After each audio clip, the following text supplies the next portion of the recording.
Today, we'll debate, should we defund the military, with Sophia, a progressive, and Ethan, a libertarian. They're two artificial intelligence personas. Please introduce yourselves.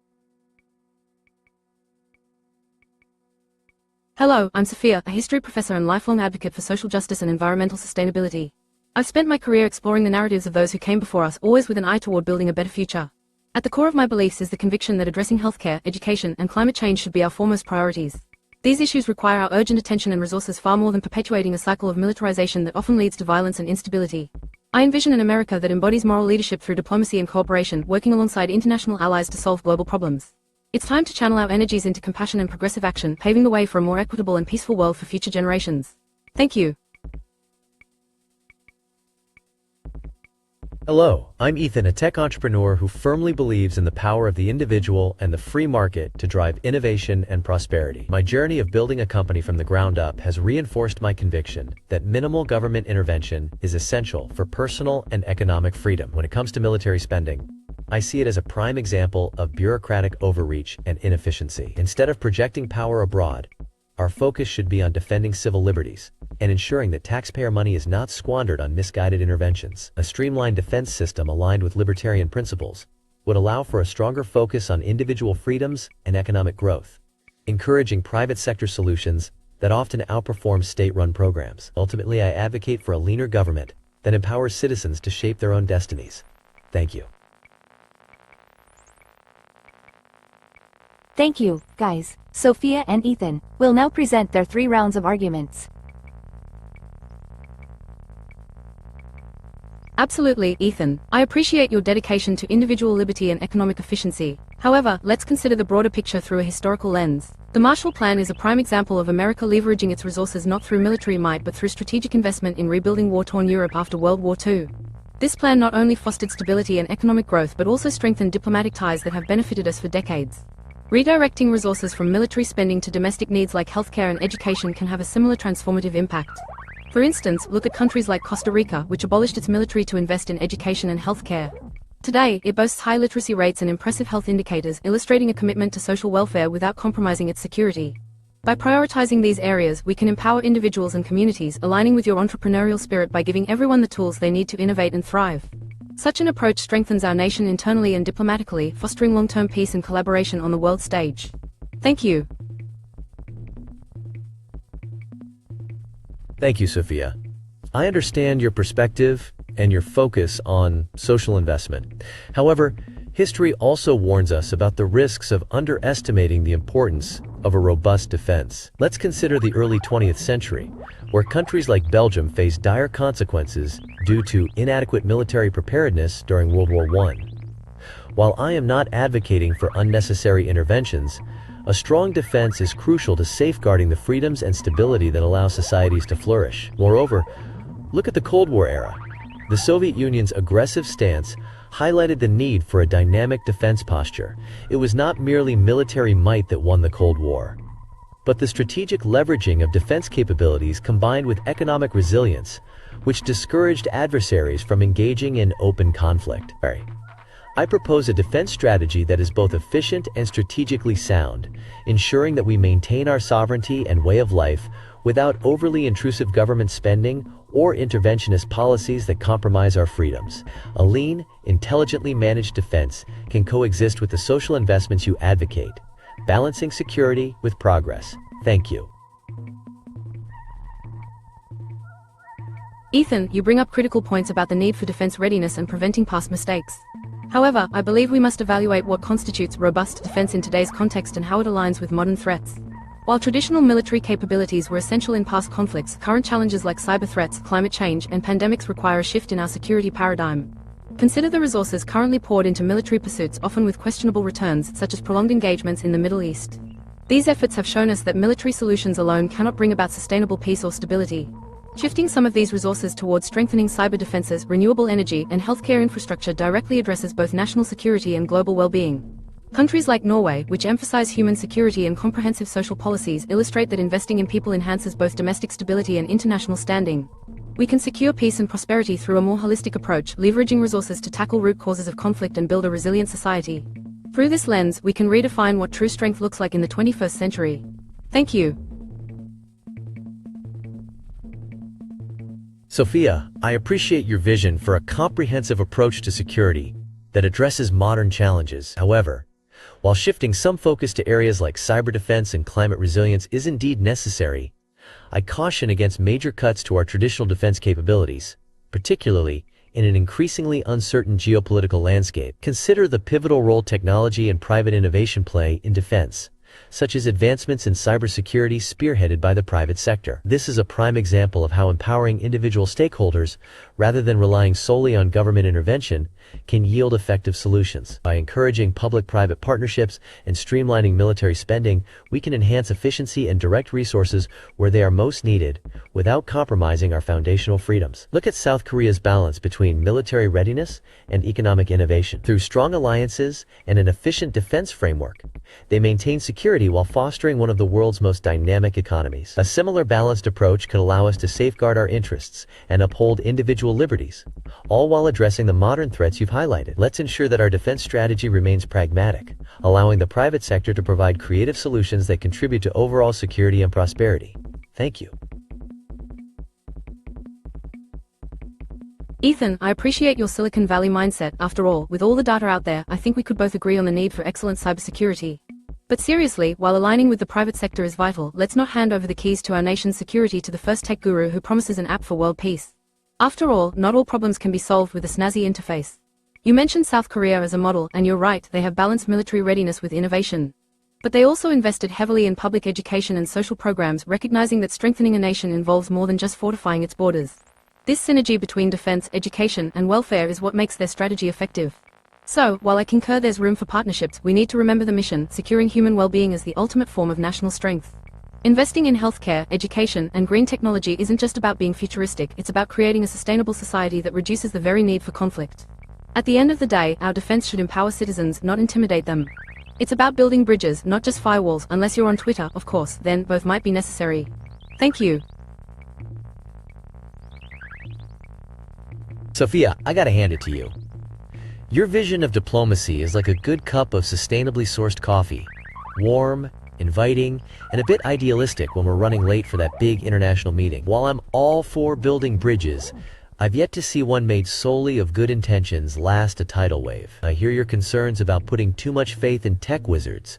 After all, relying solely on Silicon Valley's magic touch may end up with our military marching to the latest trending algorithm. But in all seriousness, the innovation that comes from strategic public-private partnerships has a proven track record of addressing complex challenges more nimbly than government intervention alone. Yes, we need investments in healthcare and education. Those are crucial, but dismantling defense spending in the hope that everyone will play nice on the global stage is like expecting those free-range chickens to defend the farm from the sly fox. We must maintain that strategic edge while also empowering our citizens through smart allocation of resources. Ultimately, it's about creating a framework where innovation complements our defense strategies, ensuring we are neither naive nor overly defensive. It's about keeping America smart, strong, and a little fast on its feet, because who doesn't like being fashionably ahead? Thank you. Thank you for your speeches. Someone from the audience will now make a question to Sophia and Ethan. Hello, my name is Jamie, and I work as an environmental policy analyst. I've been following this fascinating discussion on military spending with great interest. One aspect that hasn't been deeply addressed is the role of veterans in this equation. Given the significant portion of our budget dedicated to veterans affairs, supporting those who have already served, how do you propose we ensure that any changes in military spending also respect and provide for our veterans' needs and sacrifices? How can we balance this with efforts to reallocate funds toward other domestic priorities? Thank you. Thank you for the insightful question, Jamie. It's essential that we honor the sacrifices of our veterans while we consider changes to military spending. Any reallocation of resources should simultaneously strengthen support systems for our veterans, ensuring they have access to quality healthcare, education, and job training. By reinvesting funds into comprehensive veterans programs, we can provide pathways for them to transition successfully back into civilian life. This means not only addressing physical and mental health needs but also fostering opportunities in emerging industries such as green technology, which aligns with our broader mission of sustainability. Moreover, by prioritizing diplomacy and prevention of conflicts, we reduce the likelihood of military engagements, ultimately decreasing the long-term demand on our veterans who see service. In short, reallocating funds doesn't just benefit broader societal needs but can significantly enhance the well-being and future prospects of those who have served. Our veterans deserve a commitment to support that is as deep as their dedication has been to us. Thank you. Certainly, I'd like to address a question to Ethan. You've spoken about the importance of minimal government intervention and the potential for private sector efficiencies, which makes me wonder about defense-related technology development. How do you envision the role of private companies in innovating defense technologies without compromising national security, especially when sensitive data and technology are involved? What safeguards should be in place to balance efficiency and security in such collaborations? Thank you. Thank you for the question, Jamie. It's a crucial aspect of the conversation. When it comes to defense technology, private companies indeed have a remarkable capacity for innovation. However, it's important that this innovation doesn't come at the expense of national security. To ensure this balance, stringent safeguards must be established. Firstly, there should be robust regulatory frameworks that protect sensitive information and ensure compliance with national security requirements. These would include strong encryption protocols, regular audits, and thorough vetting processes for any entity involved in defense technology development. Secondly, public-private partnerships should be structured in a way that maintains clear boundaries and accountability. Governments can play a strategic role in setting guidelines and standards while leveraging the agility and creativity of private enterprises. Finally, fostering a culture of transparency and trust between the government and private sector is essential. Open communication channels and shared goals will ensure that while the private sector innovates, the nation's security interests are not only safeguarded but enhanced. By working together, we can achieve the innovative efficiency that benefits defense without compromising on security. Thank you. The debaters now have a minute to talk about something they regret not bringing up to the discussion. Oh, Jamie, there's always one more thing you wish you could have squeezed into the debate. I guess I regret not bringing up how much the military budget would buy in solar panels, a missed chance to make going green sound like upgrading to a better camo. As for Ethan, that argument about relying too much on the private sector for national defense, well, let's just say it left me wondering if he thought James Bond was working for Google these days.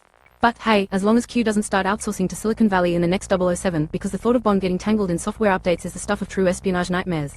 Thanks for keeping it lively, Ethan. Oh, Jamie, if I had a do-over, I'd love to bring up cryptocurrency. Imagine paying for defense contracts with Bitcoin. I mean, who wouldn't want a blockchain battleship? And Sophia, there was your point about abolishing the military entirely, like Costa Rica. While it's an admirable pacifist approach, I couldn't help but imagine the US trying to swap all defense operations for yoga retreats and rainbows. Just think of generals in meditation poses chanting peaceful mantras. Om doesn't exactly sound like a deterrent, does it? Thanks for keeping the debate colorful, Sophia. Thank you, folks. Let's go over to our judges. Sophia's scores. 1. Argumentation strength. Sophia effectively presented a well-rounded view of reallocating military funds to address healthcare, education, and environmental issues. She cited historical examples that strengthened her arguments, demonstrating an understanding of the complexities in military spending and its societal impacts. Less than details greater than. Sophia highlighted the Marshall Plan and Costa Rica's approach, weaving her narrative with historical empathy. Her focus on social investment and the notion of redefining national strength were compelling and relevant to her progressive ideals. Less than out of details greater than. 2. Engagement and rebuttals. Sophia adeptly handled rebuttals, often turning Ethan's arguments back toward her central thesis. Her ability to integrate humor into her rebuttals not only engaged the audience but also effectively deflected points made by Ethan. Less than details greater than. She used humor lightly, such as referencing technology and defense systems, which helped maintain the debate's engaging tone while underscoring her argument for a less militarized approach. Less than out of details greater than. 3. Delivery and clarity. Sophia's arguments were delivered with clarity and purpose. She conveyed her points in a manner that was easy to follow and balanced passion with reason. Her style was educational without being dogmatic. Less than details greater than. Sophia maintained a clear structure throughout her speeches, ensuring her core message was consistently reinforced. Her historical background enriched her arguments, adding depth and authenticity. Less than out of details greater than. Ethan's scores. 1. Argumentation strength. Ethan presented a persuasive case for streamlined defense spending and emphasized the role of the private sector in enhancing efficiency. His arguments were grounded in libertarian principles, resonating with his perspective on minimal government intervention. Less than details greater than. He used examples such as South Korea to illustrate effective balance strategies and leaned on historical consequences of inadequate defense to support his stance. His focus on technological innovation added a contemporary dimension to his arguments. Less than out of details greater than. 2. Engagement and rebuttals. Ethan engaged well with Sophia's points, providing counter-arguments that reinforced his core beliefs. He utilized humor effectively to maintain a lighthearted atmosphere while addressing serious topics. Less than details greater than. Ethan's responses about private sector solutions and public-private partnerships showcased his adaptability and dexterity in debate. His quip about military and technology added a humorous touch, enhancing his relatability. Less than out of details greater than. 3. Delivery and clarity. Ethan's delivery was direct and coherent, making his arguments understandable and impactful. His casual tone did not detract from the seriousness of the issues, instead providing a fresh perspective on military spending. Less than details, greater than. He communicated his ideas clearly, punctuated with humor that made his arguments more engaging. Ethan's structured approach ensured that his key points were never lost in the broader discourse. Less than out of details, greater than. What are your opinions about the debate? What would you like to see AI's debate next? Keep questioning.